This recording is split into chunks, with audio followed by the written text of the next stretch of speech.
እግዚአብሔር ምስክሬ ነው። ፓስተር ቢኒያም እግዚአብሔር ምስክሬ ነው። ይሁን እንደዚህ አድርጌ ነው የምነግራችሁ። ፓስተር ቢኒያም ኦርቶዶክስ ተዋህዶ ቤተክርስቲያንን ሊያቆሽሽ የመጣ ሰው ካልሆነ በስተቀር የሚያወራው ነገር በሙሉ ሐሰት ነው። አጠቃላይ ዩቲዩብ ላይ ፕሌይ ብሎ ገብቶ ሪከርድ ብሎ ገብቶ የሚለቃቸው ነገሮች በሙሉ እንዳለ ፈጠራ ናቸው። ምናልባት የዛሬ 5 ዓመት 6 ዓመት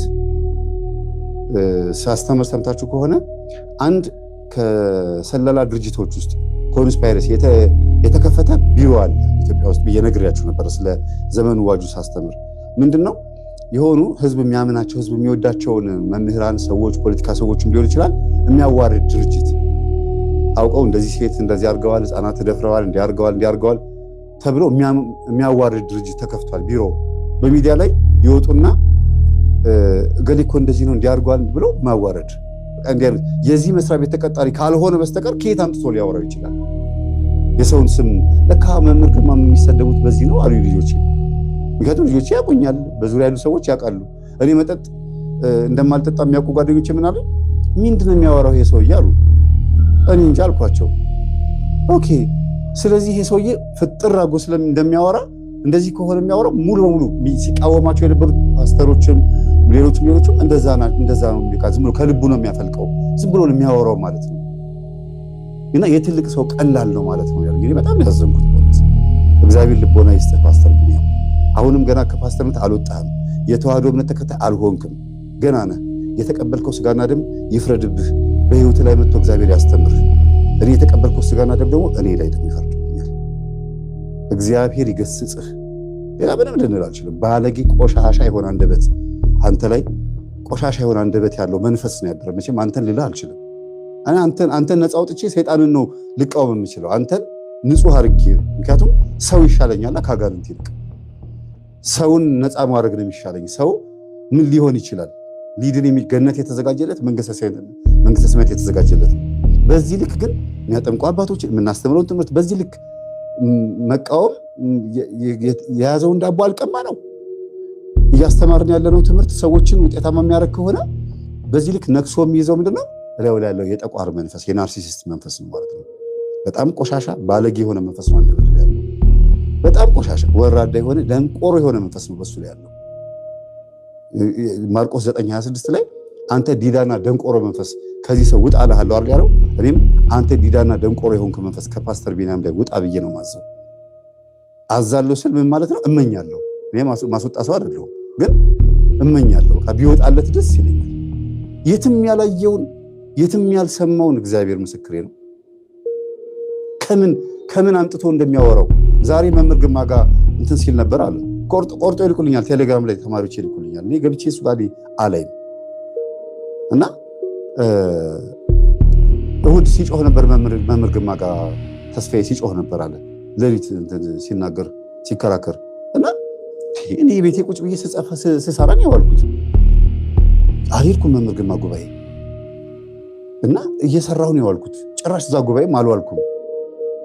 መሄድም አይጠበቅብኝም። ኦልሬዲ ድኛለሁ፣ ተፈውሻለሁ አይደል? መምህር ግርማ ጉባኤ ጋር የሚሄደው ምናልባት መምህርን ላገኛቸው ሰላም ብላቸው በረከት ልካፈል ሊሆን ይችላል። አሁን እሁድ እሄዳለሁ ለምሳሌ፣ በቃ ልካፈል ነው የሚሄደው።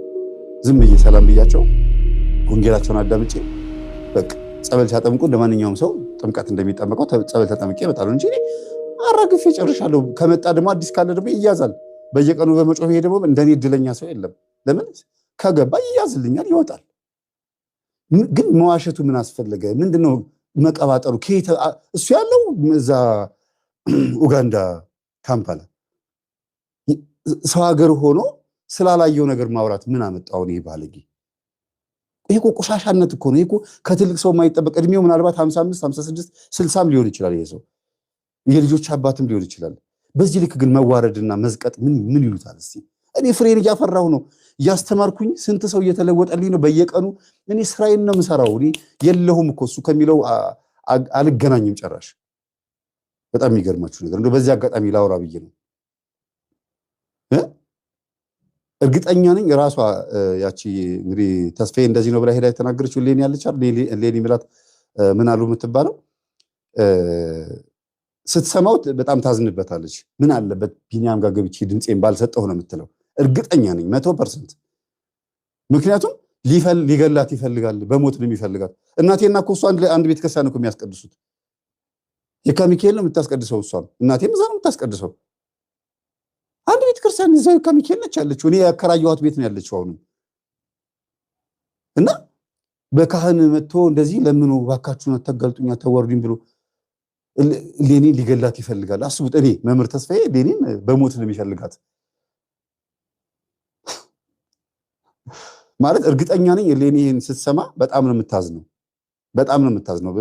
ምን ጥሎ የነሱ ጋር ሄጄ ድምጼን የሰጠሁት ነው የምትለው። ይሄን ያሳሳታት ማን ነው? ወደ ቢኒያም ጋር ያ ልቦና ቲዩብ ነው እንደዚህ ብለ የሚያሳስታት። ምክንያቱም እሱ ራሱ አሁን ከዩቲዩብ ድራሹ ጠፍቷል።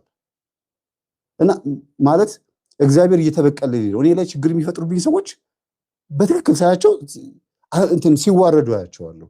ለምን? እኔ በቅንነት ነው እያገለገልኩ ያለሁት። እጄን ቆርጥመው ሲበሉኝ መቼም ዝም አይልም እግዚአብሔር። ያበላቸው ያጠጣቸውን ወይም ደግሞ ያስተዳደራቸውን እጅ ቆርጥመው ሲበሉ ዝም አይልም እግዚአብሔር። እኔ እግዚአብሔር በፈቀደው መንገድ በቅዱስ ቁርባንም ሊሆን ይችላል፣ በንስሐም ሊሆን ይችላል፣ በማንኛውም መንገድ በቅንነት እያገለገልኩ እንደሆነ እኔና ቤተሰቦቼ ነው የምናውቀው። በተለይ ደግሞ እኔና እግዚአብሔር እና ይሄ ቢኒያም የሚባል ሰው እግዚአብሔርን ከጴንጤዎት ወደ ኦርቶዶክስ የመጣው ኦርቶዶክስ ውስጥ ሆኖ ቤተክርስቲያንን መሳደብ ቤተክርስቲያንን ማንቋሸሽ ግዴታ ስለሆነ ነው። ለምን? ምን ማለት ነው? እዛው ፓስተር ሆኖ እዛው ጴንጤ ሆኖ ቤተክርስቲያንን ቢናገር ምን አገባህ ነው የሚባለው። በማያገባ ሃይማኖት ገብቶ በመናገሩ ሊከሰስ ሊታሰር ይችላል። ስለ ዘማሪያን ስለ ሰባኪያን መናገር አይችልም። እኛው ጋር መጥቶ ግን የእኛኑ ከተናገረ ኦርቶዶክስ ስለሆነ ያረመ ነው የሚባለው። ደግሞ በጣም የምታሳዝኑኝ እሱ ጋር ገብታችሁ የምታበኩ ዲያቆናት፣ መምህራን፣ መርጌቶች እግዚአብሔርን በእውነት የመጨረሻ የምትገርሙ አሽቃባጮች ናቸው። እሱ ጋር ገብታችሁ የምታወሩ እንዴት አይነት ባለጌዎች ናችሁ! ሳታውቁን እኮ ነው የምታወሩት። የት ታውቁኛላችሁ? እንደው አንድ ቀን እንኳን በስርዓቱ እንኳን ሀቅ ነገር አውርታችሁ አታውቁም። የምናስተምረው ትምህርት አታውቁ። ገብታችሁ ብታዳምጡ ሁሉ ነገር መጠምዘዝ፣ መዝሙር ብትሰሙ መጠምዘዝ፣ የምንለቀው ቪዲዮ በሙሉ አይጥማችሁም። ይሄ ናርሲሲስትነት ይባላል። ናርሲሲስት የሆነ ሰው የሚጠላው ሰው ሲመጣ ያደረገው ነገር በሙሉ አይጥመውም ይባላል። አይጥመውም።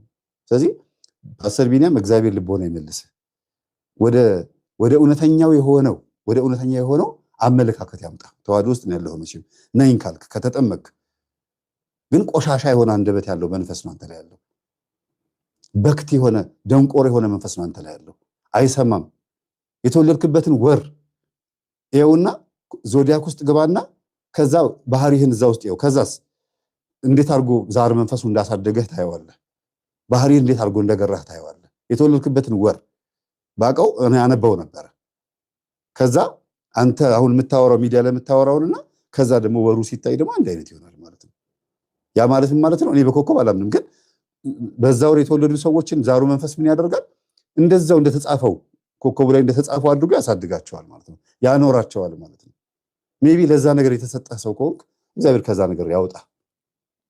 ይህ ቅዱስ ጳውሎስ ይላል ለዚህ ነገር ከተሰጠ ሞት፣ ለዚህ ሞት ከተሰጠ ሰውነት ማን ያድነኛል?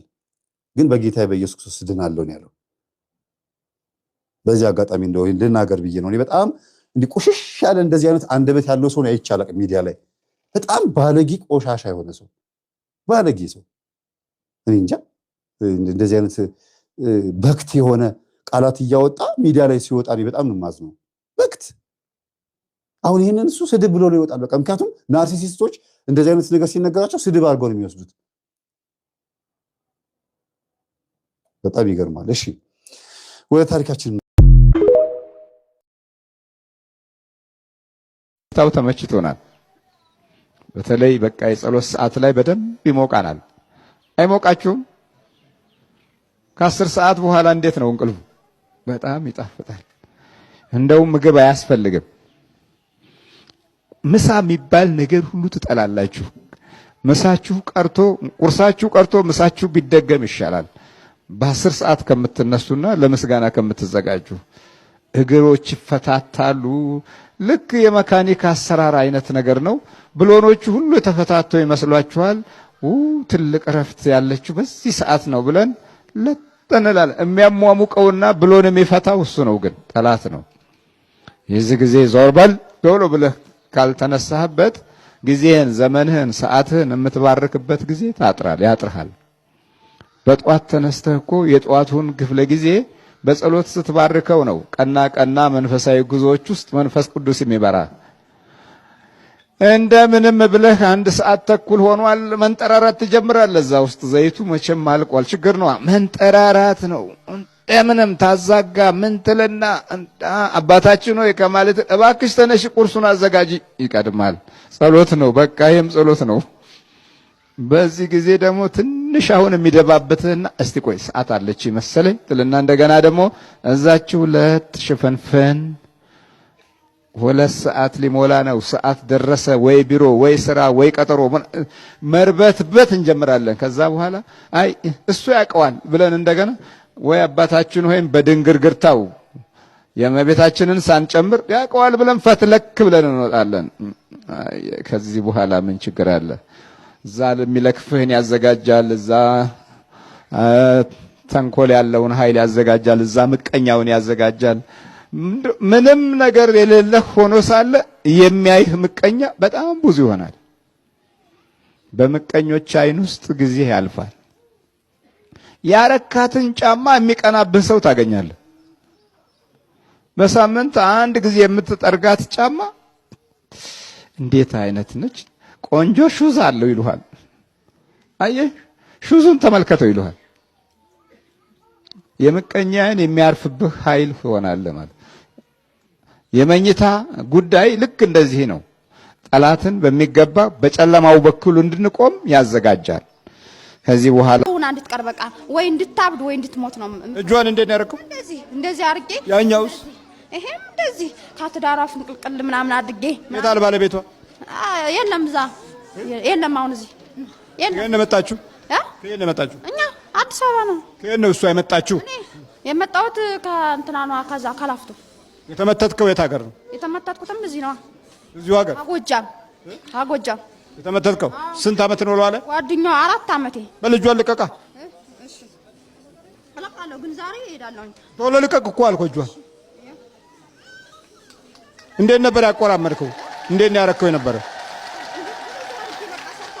እስቲ እንዴት ነው ያረከው? እንደዚህ ለምን በቃ እንደዚህ ሆና አብዳ በልቦጥ ነው ተከጉጃለ። ፈጠን እሺ አራዚ ጋውላም አለው። ጉጠጥ ተዘጋጅ። አንተም አፍላ ተዘጋጅ። ጠጋበል። ስንት አመት ሙሉ አደፈጥክ አንተ?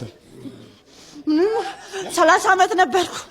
አሁን እየሄደች እየተመላለሰች አንዴ እዛ ወደ ሰላ ድንጋይ በየገዳሙ እየዞረች እያለቀሰች ጭራሽ ሆኖ ባሏንም እሷም ንስሐ አስገባችብኝ።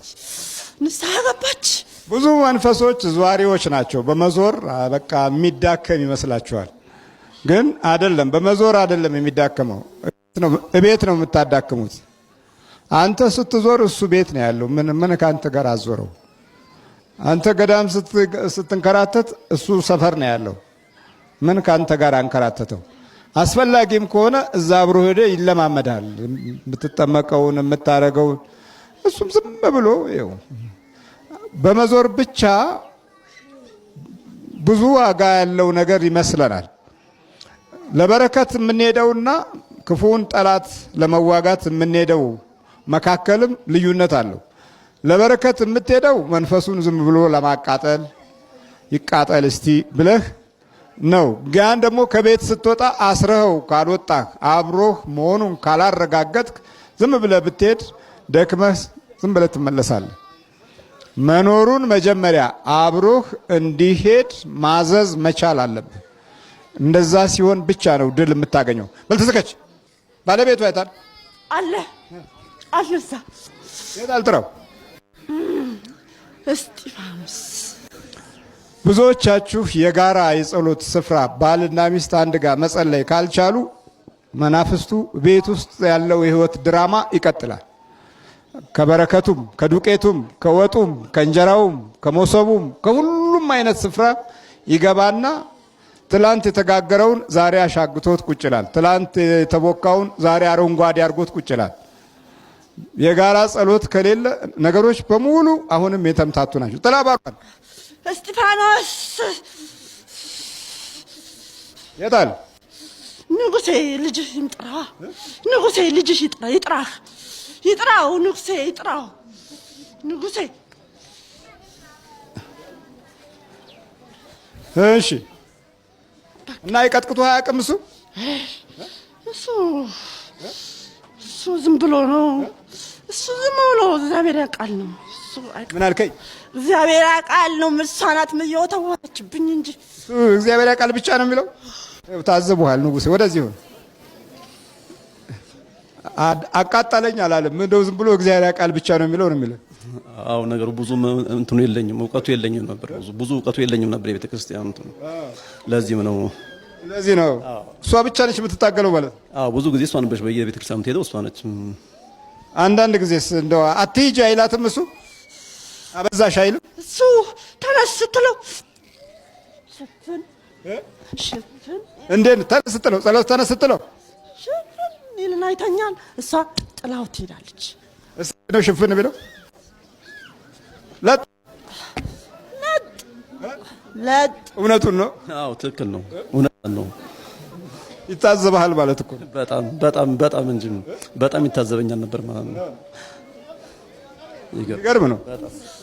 ያው መናፍስቶች ይሄን ያህል ታዛቢዎች ናቸው። ታዲያ ለዚህ ነው ረጅም ጊዜ በቤተሰብ ውስጥ ጸንተው የሚቆሙት እና የሚቆዩት። የጋራ የመንፈሳዊ ሕይወት ውጊያ ስለማይኖር ተስማምቶና አንድ ሆኖ ይቆያል። በቃ ያደፍጣል፣ ከልጆች ላይ ይሸጋገራል፣ ጉንፋን የበዛባቸው ይሆናል። መናፍስቱ በቤት ውስጥ ስር የሰደደ ሆኖ የምታገኙት የሚከተሉት መንገዶችን ታገኛላችሁ። ቤት ውስጥ ጉንፋን ሁልጊዜ አይለያቸውም።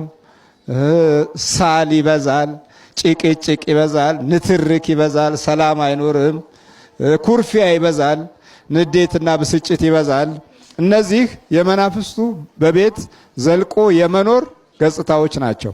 ሌላው በሚነኩትና በሚያከናውኑትም ላይ በረከት ይጠፋል፣ ገንዘቡ ቶሎ ያልቃል፣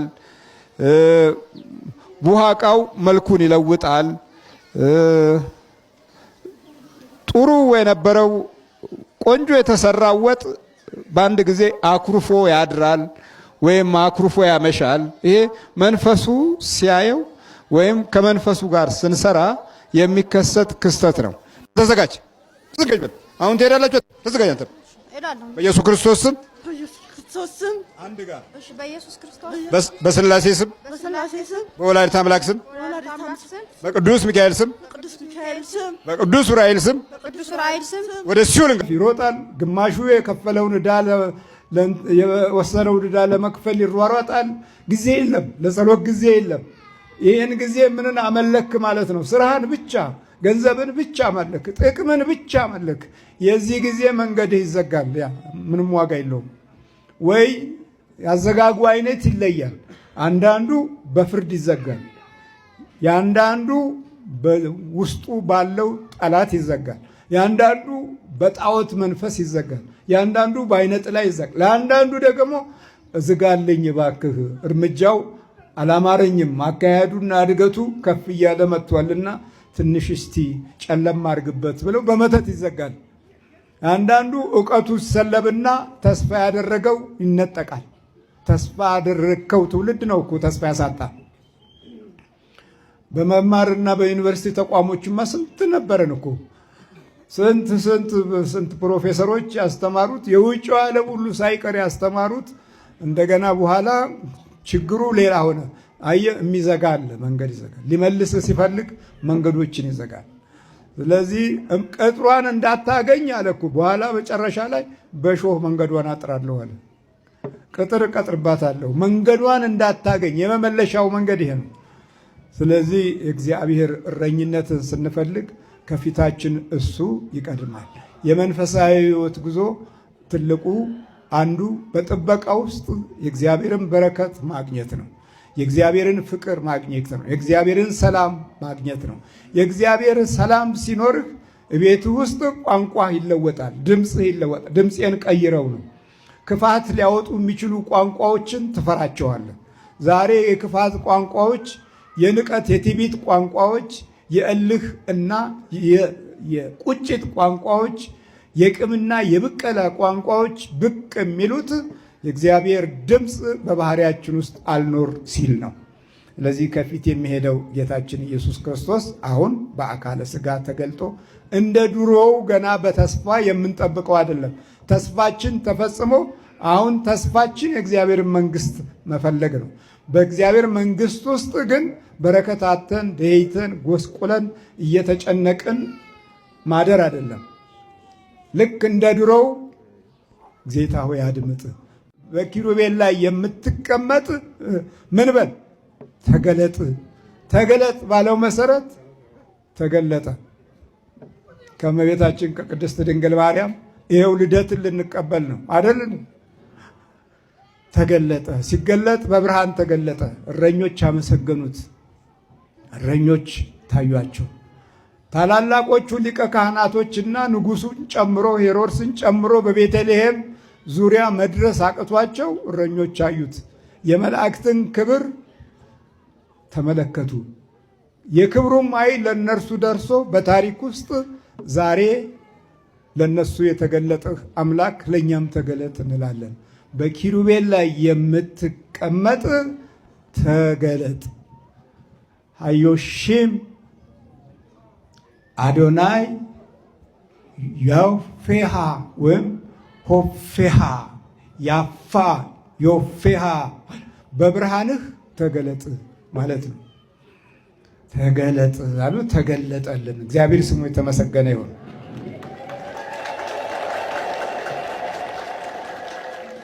ከሌላው ግን ይሸሻሉ እንጂ አይከተሉትም፣ የሌሎችን ድምፅ አያውቁምና ይላል። ድምፅ ተከብሮ አያውቅም። ፍልስፍና መጣና አደናቆረን።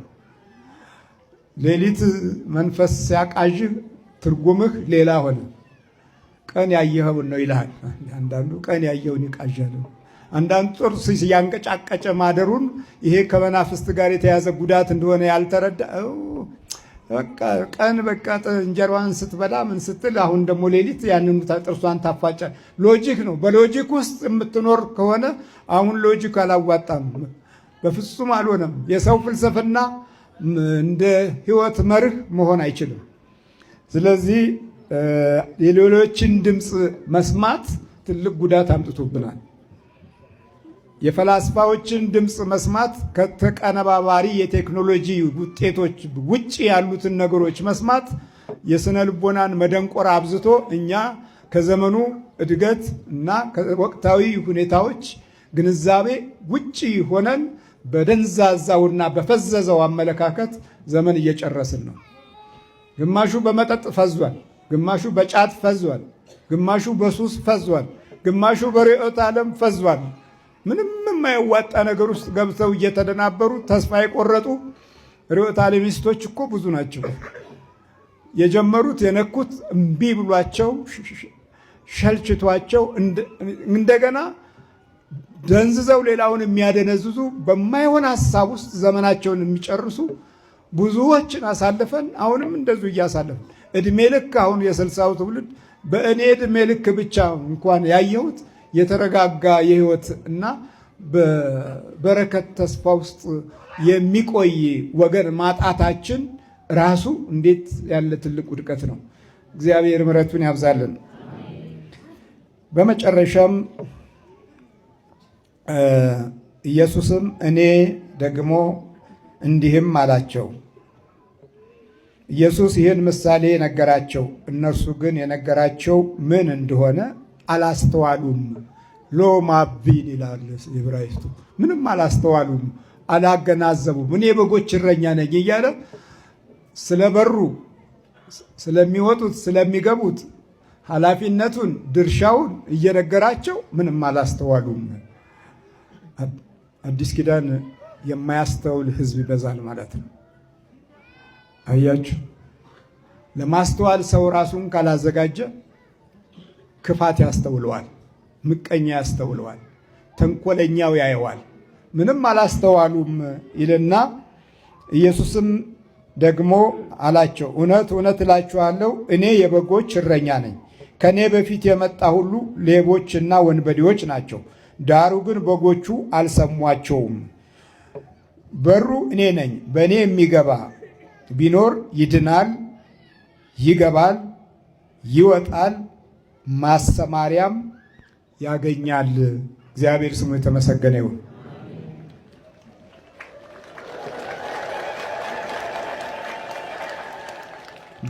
በሩ እኔ ነኝ፣ በእኔ የሚገባ ቢኖር ይድናል። ከዛስ ይገባል፣ ከዛስ ይወጣል፣ ከዛስ ማሰማሪያም ያገኛል። ስራ አለው ማለት ነው። የበረከት ስራ አለው፣ ተስፋ የሚሆን ስራ አለው። እኛ ሰው አመንን፣ ስራ አጣን። ስራውም ራሱም ቢያለን እንጂ ተጣላን ከስራው ጋር። እውቀታችን ከስራው ተጣላ፣ እኛ ከስራው ተጣላን። መውጫው መግቢያችን በክርስቶስ ሥጋና ደም አይደለማ ስላልሆነ እኮ ከሱ ጋር መሆን ስንጀምር ይወጣል፣ ይገባል፣ ማሰማሪያም ያገኛል። በቃ ኃላፊነቱ የማን ነው? የመሪው ነው፣ የበጎቹ ጠባቂ ነው። ከዛ የመጨረሻው የምንማርበት ሌባው ሊሰርቅና ሊያርድ ሊያጠፋም እንጂ ስለሌላ አይመጣም፣ እኔ ሕይወት እንዲሆንላቸው እንዲበዛላቸውም መጣሁ አለ። እግዚአብሔር ስሙ የተመሰገነ ይሁን። አዳም ወዴት ነህ ያልከኝ፣ በፍቅር ድምፅ ፈለከኝ። አልብሰኝ ነጩን ልብስ፣ እወድሃለሁ ኢየሱስ፣ አከብረሃለሁ ክርስቶስ።